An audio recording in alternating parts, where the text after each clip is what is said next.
revue de presse avec Antoine Fenot. Bonjour Antoine. Bonjour Philomé. Pour commencer votre revue de presse, les tribulations d'un homme. Celle d'un Français en Chine, si on pourrait dire ainsi. Emmanuel Macron, vous l'avez évoqué dans ce journal, est reçu par le président Xi Jinping. C'était notamment le cas hier jeudi. L'occasion pour le président français de tenter d'obtenir des actions concrètes de la Chine pour faire pression sur la Russie. Tout ça, c'est peine perdue, nous dit le Figaro ce matin. Xi renvoie Macron dans ses buts, nous dit le quotidien conservateur. La Chine n'entend pas modérer ou mettre fin à son soutien à la Russie. Un soutien déterminant, nous rappelle le Figaro, pour Moscou dans sa guerre en Ukraine. Un Macron qui repart donc bredouille de Chine sur ce dossier et un régime chinois plus que jamais à l'offensive en Europe et en France. C'est Libération ce matin qui nous fait état, vous le voyez, de ce cri d'alarme des autorités européennes face aux manœuvres de Pékin en Europe vis-à-vis des opposants au régime. Une répression sans frontières, c'est ce que nous dit Libération, visant des Chinois installés en France notamment. Tentative d'enlèvement, appel suspect, piratage informatique, cambriolage. Il ne fait pas bon soutenir la liberté des Ouïghours, de Hong Kong ou de la démocratie. Et Chiang Sita, que vous apercevez ici avec ses lunettes fumées sur cette photo, artiste chinois dissident, en a fait les frais. Il est ciblé notamment par des agents de Pékin ici en France. Il doit sans cesse, nous dit Libération, changer ses trajets et ses habitudes. Visiblement, l'Europe, nous informe également Libération, semble avoir pris la mesure du problème. Une réunion d'experts à ce sujet est prévue ce vendredi à Bruxelles.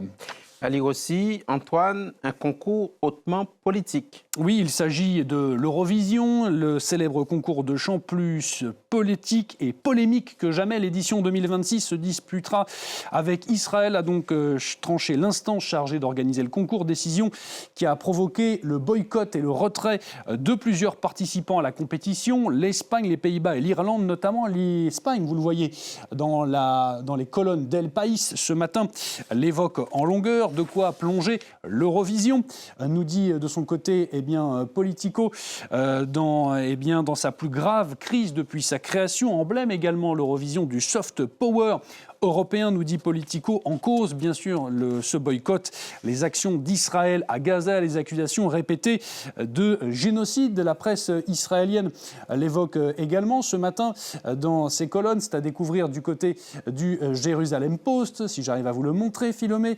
Décidément, mon écran est bien capricieux ce matin. Jérusalem Post, le voilà. On va y arriver. Jérusalem Post qui donc évoque ce boycott. C'est à découvrir ici dans ce petit encart bleu à la une, une manière très factuelle de décrire la situation. Si on veut un peu moins de factuel et plus d'éditorial, il faut se tourner vers la presse irlandaise ce matin. La presse irlandaise, je vous ai choisi notamment le Irish Daily Mirror, un tabloïd qui nous parle d'un Eurovision Sing Contest, qui nous rappelle notamment que l'Irlande boycotte donc la participation à l'édition 2026 et que le diffuseur irlandais ne proposera même pas le célèbre télécrochet sur ses antennes. C'est également le cas du Irish Daily Star qui nous dit qu'il y aura peut-être un boycott à suivre un peu plus tard, voire peut-être même pour les années à venir. Donc, Philomé. Dans la presse aussi, un tirage au sort très attendu, Antoine Fenot. Et effectivement, Philomé, les amateurs de foot le savent, c'est aujourd'hui qu'aura lieu le tirage au sort des groupes de la prochaine Coupe du Monde de football qui se tiendra aux États-Unis, au Canada et au Mexique. Mode d'emploi de ce tirage à découvrir ce matin dans les colonnes de l'équipe. Vous l'apercevez, qui se livre au jeu des pronostics sur le meilleur et le pire, qui attendra les Bleus, l'équipe de France, au-delà des adversaires. C'est aussi le lieu des matchs, nous dit l'équipe, qui aura son importance. Les villes du centre des États-Unis, notamment, pourraient faire face à des températures élevées. Et ça a son importance, nous dit le quotidien, pour mieux préparer cette compétition. Une cérémonie de tirage au sort hautement politique. Également, on y revient avec notamment, c'est ce que nous dit l'équipe, cette présence de Donald Trump qui assistera à Washington au tirage au sort. Tirage au sort, nous dit l'équipe, qui devait initialement avoir lieu à Las Vegas, mais la FIFA a décidément choisi, nous dit l'équipe, de brosser dans le sens du poil le président américain, un grand ami Donald Trump de Gianni Infantino, le président de la FIFA, lui.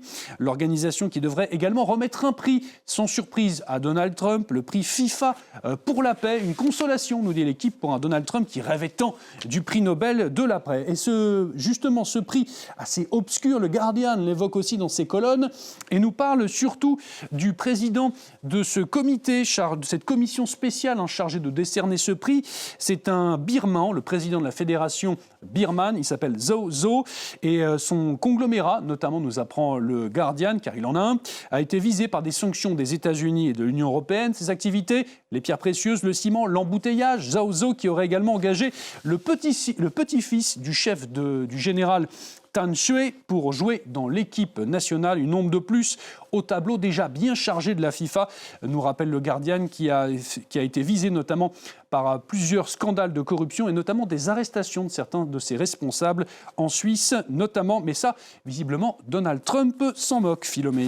J'ajoute que non, très sérieusement, on consacre une édition spéciale à ce tirage au sort. C'est à midi, heure de Washington, 18h, heure de Paris. Vous retrouverez les équipes de Benoît Perrochet. On ne se quitte pas là-dessus, Antoine Fenot, puisque vous vouliez nous parler de dinosaures. Mais absolument, Philomé. Je connais votre amour pour les stégosaures, brachiosaures et autres diplodocus. Je voulais donc vous relayer cette avancée paléontologique majeure. On en rigole, mais le Figaro l'évoque ce matin et nous parle du plus célèbre des lézards terribles, le tyrannosaure. L'équipe du chercheur Christopher Griffin, un célèbre paléontologue américain, a pu mettre fin à une question vieille de 70 ans concernant ce célèbre carnivore. Il existait au moins 2 espèces de T-Rex, la première massive que l'on connaît bien, 12 mètres de long, 8 tonnes, et une seconde plus petite de 5 mètres de long pour 500 kilos. On pensait au début que cette deuxième espèce plus petite était un jeune de la première, il n'en est rien. Il s'agit donc d'une espèce distincte qui a été nommée Nanotyrannus. C'est l'analyse